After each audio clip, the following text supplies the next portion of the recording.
روح بھی خوش ہوگی, بیڑا پار ہوگا. والد صاحب قبلہ کے 2 شعر فرمائش پھر آئیے, حالانکہ میں خود ہی, لیکن فرمائشیں بھی آنے لگ گئیں. یہ والد صاحب قبلہ نے رمضان کے حوالے سے کہے تھے, جب کہ ماہ صیام آتا ہے, جب کہ ماہ صیام آتا ہے, رحمتوں کا پیام لاتا ہے, رحمتوں کا پیام لاتا ہے. دیکھ کر اہل محشر نے مجھ کو کہا, مصطفیٰ کا غلام آتا ہے, مصطفیٰ کا غلام. ان کے دربار سے عاصیوں کو شفیع بخششوں کا پیام آتا ہے, بخششوں کا پیام آتا ہے. 2000 روپے ہمارے آفس کی میڈم نوشابہ باسط کے ایصال ثواب کے لیے دیے جا رہے ہیں. اللہ تمام اہل ایمان کی اور ان کی مغفرت فرمائے. مخدومہ کائنات, ام السادات, سارے جہان کے سیدوں کی ماں, میرے نبی پاک صلی اللہ علیہ وسلم کی 4 بیٹیاں, ان میں یہ سب سے چھوٹی ہیں.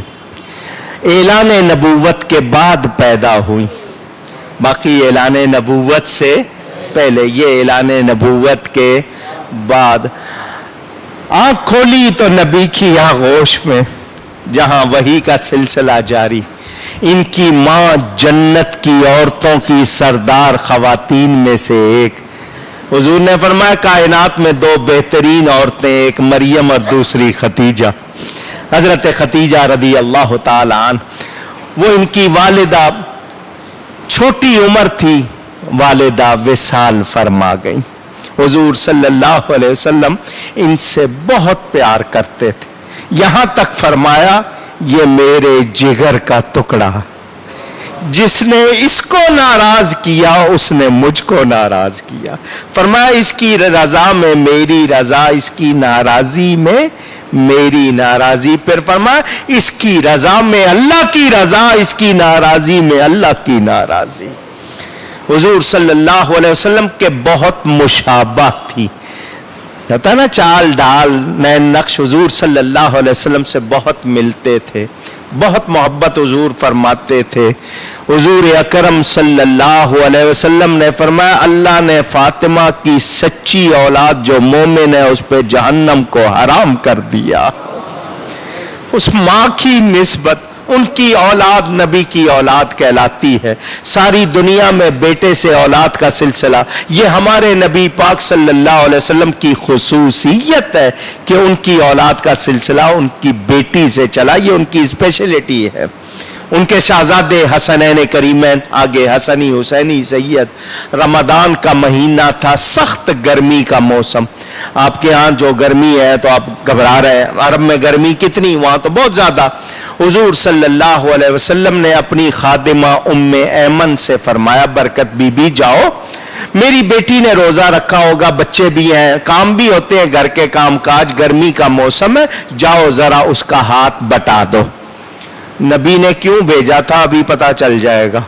بظاہر تو کہا کام بٹا دو, بھیجا اس لیے تھا جاؤ میری بیٹی کی شان دیکھاؤ, دیکھا ان کی شان تاکہ تمہیں پتا چل جائے. ام ایمن کہتی ہے میں آئی, دروازہ بند تھا, میں دروازہ کھٹکھٹانا چاہتی تھی, پردہ ہٹ گیا, میری نظر اندر پڑ گئی. آٹا پیسنے والی چکی, وہ جو گندم جو پیسنے والی, خود بخود چل رہی تھی, کوئی چلانے والا نہیں تھا. حسنین کا جھولا خود بخود ہل رہا تھا, کوئی ہلانے والا نظر نہیں آتا تھا. سیدہ آرام فرما رہی تھی, کہتی ہے میں یہ منظر دیکھ کر واپس لوٹ آئی. حضور آپ نے تو کہا تھا ان کا ہاتھ بٹا دو, وہاں تو چکی خود چل رہی ہے, جھولا خود ہل رہا ہے, وہ آرام کر رہی ہے.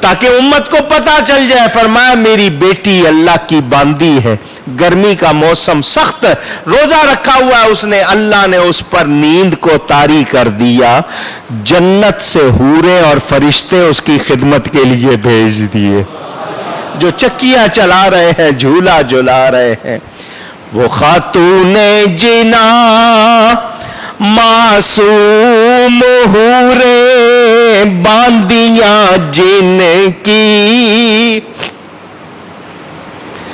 وہ خاتون جنا معصوم حوریں باندیاں جن کی, ملک جنت سے آ کر پیستے تھے چکیاں جن کی. ہم ان کی شان کو کیا سمجھ سکتے ہیں؟ صحیح حدیثوں میں موجود, میں پڑھتا ہوں, لوگ میرے نبی کی شان کو نہیں سمجھے, یہ تو نبی کی شہزادی ہے. صحیح حدیثوں میں ہے قیامت کا دن ہوگا, سب لوگ وہاں میدان محشر میں جمع ہوں گے, ایک آواز آئے گی, ندا کرنے والا ندا کرے گا, اے حشر میں جمع ہونے والوں اپنی نگاہیں جھکا لو, نبی کی شہزادی 70,000 حوروں کے ساتھ براق پر بجلی کی طرح گزر جائیں گی. جب شہزادی کی یہ شان ہے, جس کی شہزادی ہے اس آقا کی کتنی شان ہو. مگر ان کی حیا کا خیال اندازہ کریں. فرماتی ہے جب سے پردے کی آیت اتری ہے میری چادر کو بھی غیر محرم نے نہیں دیکھا. جنازہ آپ کا آپ نے حکم دیا رات کے وقت اٹھانا. کس طرح اٹھانا؟ رات کے وقت, اور اس طرح نہیں کہ چارپائی پہ جسم رکھ دینا کہ جسم نظر آئے, جسم بھی پورا ڈھکا ہوا. یہ جو آج کل اوپر کور ڈالتے ہیں یہ ان کی وجہ سے ڈالتے ہیں, انہوں نے سکھایا تھا, ورنہ چارپائی پہ ڈال کے لے جاتے آدمی کہاں سے اونچا کہاں سے نیچا نظر آتا تھا. فرماتی مجھے یہ بھی پسند نہیں ہے کسی کو میرے جسم کی بناوٹ نظر آئے, تو کھجوروں کی شاخیں اوپر سے باندھ دی گئی, محراب کی شکل بن گئی. فرمایا رات کے وقت اٹھانا تاکہ میرا کفن بھی کوئی نہ دیکھے. اے مسلمان عورت تجھے کیا ہو گیا؟ تیری شرم و حیا کہاں گئی؟ آج تجھے ننگا ہونا پسند ہے. افسوس کہ تو مسلمان بھی کہلانا چاہتی ہے اور پھر غیروں کے طریقے پہ چلنا چاہتی ہے. میں تمام مردوں سے کہوں گا, عورتیں اگر نہیں پہنتی تو یہ آپ کی کمزوری ہے, سر نہیں ڈھانکتی تو یہ آپ کی کمزوری. آپ کہیں گے مولانا صاحب بس نہیں چلتا, کیوں نہیں چلتا؟ بس مرد بنو نا, تم اللہ کے بندے بنو, وہ تمہارا کہنا مانیں گی. جب تم نافرمانیاں کرو گے تو پھر تمہاری بات بھی سنی نہیں جائے گی. اپنی عورتوں بچوں کو تاکید کرو شرم و حیا کی. حضرت سیدہ طیبہ طاہرہ حضرت فاطمہ رضی اللہ تعالی عنہا, کتنا ان کو جذبہ, کتنا ان کو دین کا شوق. 3 رمضان المبارک ظہر کے بعد خود پانی زیادہ استعمال کر کے غسل کیا اور بچوں سے کہہ دیا میں نے خوب نہا لیا, مجھے کوئی اور نہ نہلائے. آپ مصلی پر آ گئیں, پڑھتی رہیں. عصر کا وقت ہوا, نماز پڑھی. نماز کے بعد بچوں کو بلایا, ایک ایک بچے کو پیار کیا, دعائیں دی. اپنے دائیں پہلو پر, دائیں ہاتھ پر اپنا سر, اپنا رخسار ٹکا لیا, نیم دراز. اسی حالت میں آپ کی روح پرواز کر گئی. اللہ تعالی ان پر کروڑوں رحمتیں فرمائے. میرے دوستو, ہمارے پاس وہ الفاظ نہیں ہم ان کی باتیں کر سکیں. وہ کتنی شان والی ہے, کتنے درجے والی ہے. اللہ نے حبیب کے پاس جبریل امین کو بھیجا تھا, محبوب اپنی بیٹی سے کہو